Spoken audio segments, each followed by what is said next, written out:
Good morning. This is the last of our part two review. I wanted to start off by going over the fact that a lot of colonists are under the impression, rightly so, that the colonies are controlled by Great Britain, obviously, but they're being maintained by the elites, that there's a social stratification that's happening. Only about 10% of people in the colonies live in cities, but the cities are driving culture. That's where the money is. So there is a consumer revolution going on in Great Britain. You were powerful if you came from the right families and the right background. In the colonies, it was developing that your background didn't matter as much as your economic status. So people who are in the merchant class and the planter class who had the money are becoming the most dominant.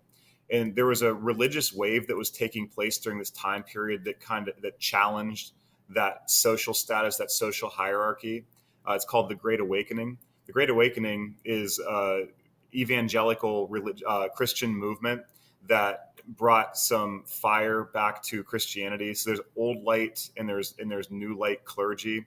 New light clergy are ministers during the Great Awakening who would preach that fire and brimstone, and they'd be really passionate and really work their crowds up into a frenzy. Whereas the old light preachers were much more calm, much more old school, if you will. But the Great Awakening it's more open to commoners, more open to lower status people.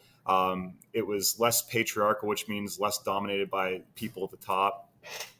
But the Enlightenment does get a lot of people questioning not just religion, because a lot of people are coming back to Christianity if they weren't feeling as enthusiastic about it.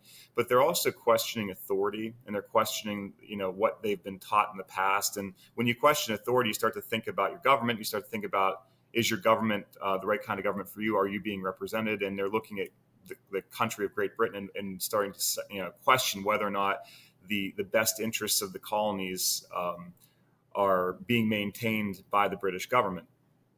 Before I completely move to that, though, I just wanted to go over a couple of names of people who were involved in the Great Awakening. You got George Whitefield, Jonathan Livingston. These are men who are traveling the circuit, or they're going to revivals across the American colonies and trying to rev up the spirits of the people and try and get them to follow Jesus, where denomination doesn't matter so much. It doesn't matter if you're Anglican or eventually Baptist, Methodist, as long as you're Christian and you have an open attitude towards God, or towards Jesus in this case, that everybody can be accepted, and that there is not one right way to practice your faith. But again, like I said, this influences a lot of attitudes and practices in the colonies. They're preaching democratic tendencies, which puts power in the hands of the people. The last thing I want to go over before we close, I'll check my notes here. I just want to go over that there were a series of wars between the British and the French in the North American colonies over territory. So you got King William's War, you've got Queen Anne's War, and you've got King George's War.